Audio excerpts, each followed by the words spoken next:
Bom, agora que a gente já deu uma volta pela terminologia antiga que está sustentando isso, esse homem que é Semois já nasceu lá.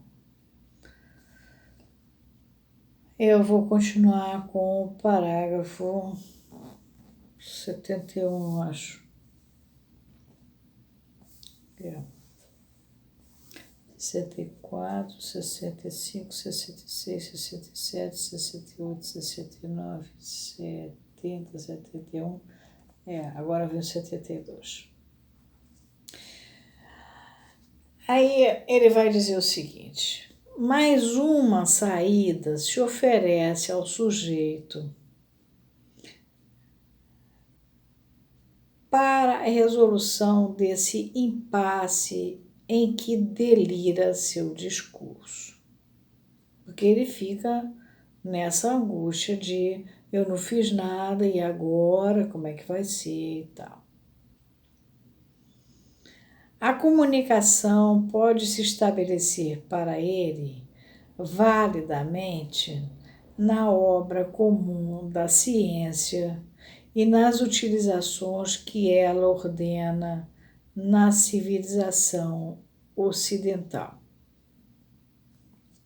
Ele fica lá plugado na ciência e ele fica alienado, mas ele tá de altos, ele está lá no laboratório dele, imagina, criando, excluído de melhorar, regredir como pessoa, coisa nenhuma. Ele está lá colado. Essa comunicação será efetiva no interior. Qual comunicação? A comunicação que pode se estabelecer para ele validamente na obra comum da ciência, nas utilizações que ela ordena na civilização universal.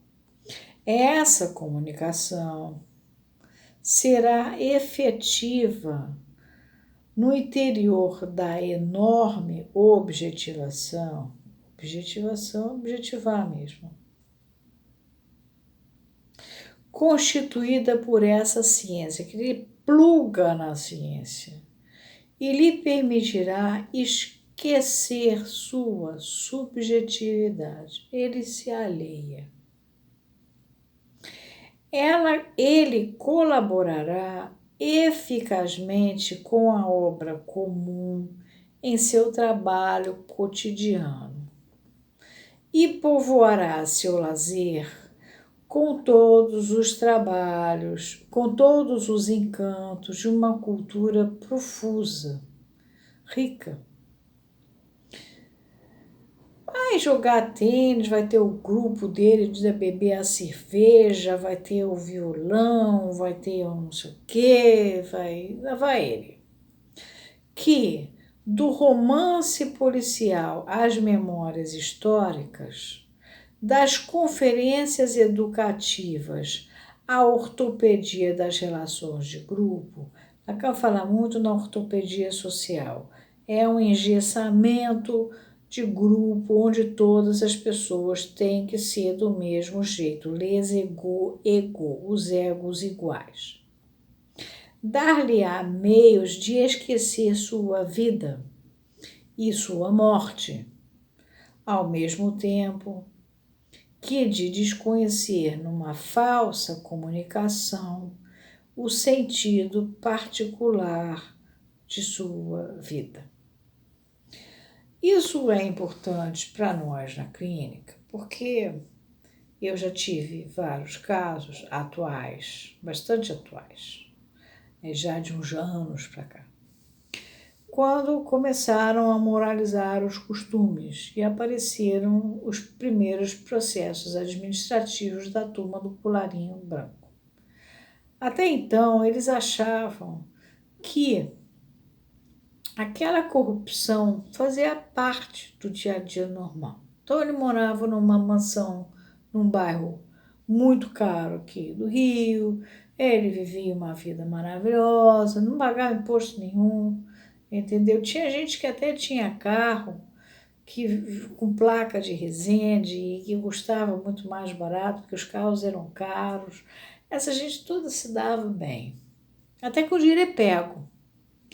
Aí ele é pego, ele chega de boné, pede para você atender ele no sábado, porque ele não seja visto no lugar que você trabalha, se você trabalhar num, tipo um edifício comercial de médicos, e aí ele não quer ser visto, e aí ele tá com uma vergonha danada, mas não pelo que fez, mas porque foi pego, porque apareceu na televisão, porque a mãe dele vai saber, porque agora eles vão ter que se mudar de condomínio e assim por diante. Não é porque ele está arrependido. Ou então porque ele fazia uso de um cargo importante dentro de um serviço público e por conta desse cargo importante ele explorava pessoas com multas irregulares e com isso ele sustentava uma porção de luxos para a família dele. E aí também um dia ele chega a um ponto que das duas uma, ou ele já é pego ou ele já sabe que vai ser. Então ele já chega correndo no seu consultório. A gente tem que ter certo respeito com essas pessoas, porque no momento atual elas vêm de uma cultura onde a corrupção graçava. E eles, de fato, eles estão numa situação terrível, mas eles, em hipótese alguma, eles assumem: eu errei. Eu não cuidei de mim. Eu não pensei em mim. Ele reclama da circunstância que levou ele àquela situação.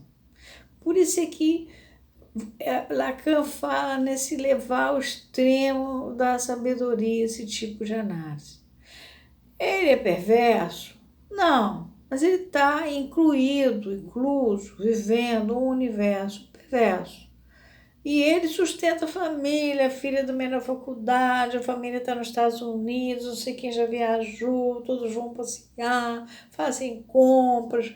Então ele vivia uma vida nababesca, que na verdade era financiada pelo imposto de renda que, por exemplo, eu pago. Mas eu não posso chegar e encarar isso de frente e falar: meu irmão, isso aí é corrupção. Porque ele próprio, ele precisa de um tempo até para assimilar o que significa aquilo tudo.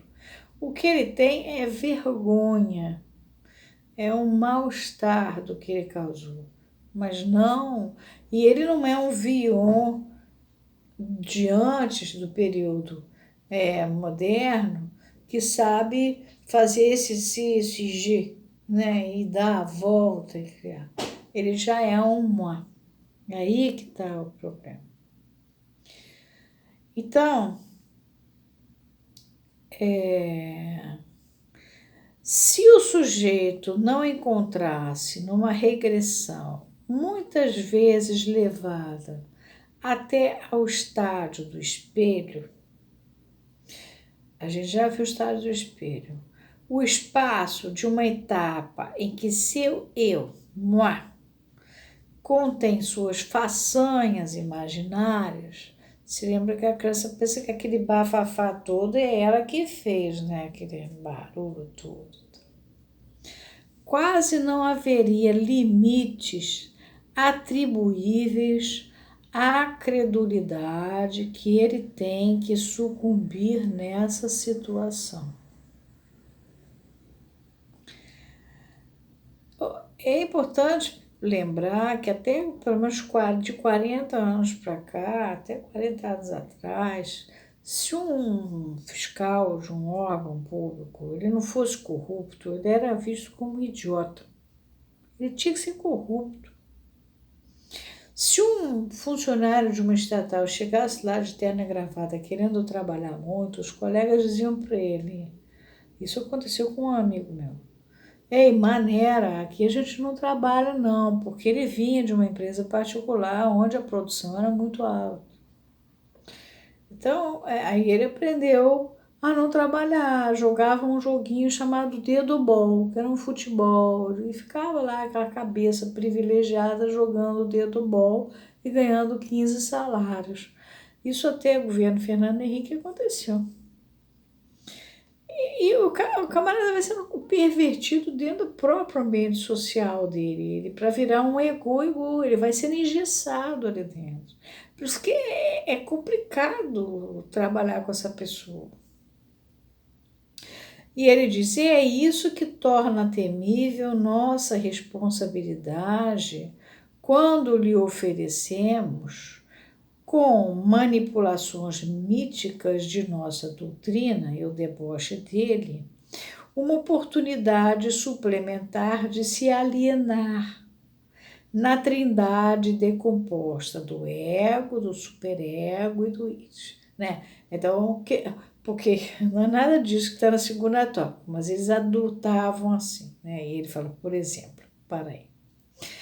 Eles ficavam assim, não, você tem o id, que faz, né, a coisa acontecer, você tem o superego que cobra você, e o seu ego, coitado, fica espremido entre as duas coisas. Não, na verdade, não é exatamente assim que a banda toca. Eu já mostrei para vocês que tem uma manivela, né? Já mostrei para o ego, faz esse papel, isso está escrito lá na segunda tópica. E ele tem que cumprir o ideal do eu, que é o que está entre o supereu e o eu, e indo na direção do isso, ele tem o eu ideal, quer dizer, o sonho de consumo do eu.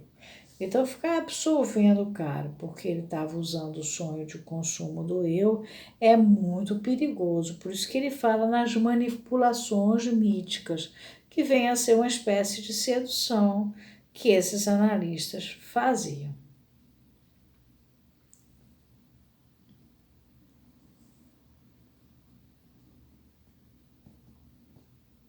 E aí ele continua e diz assim: há aí um muro de linguagem que se opõe à fala.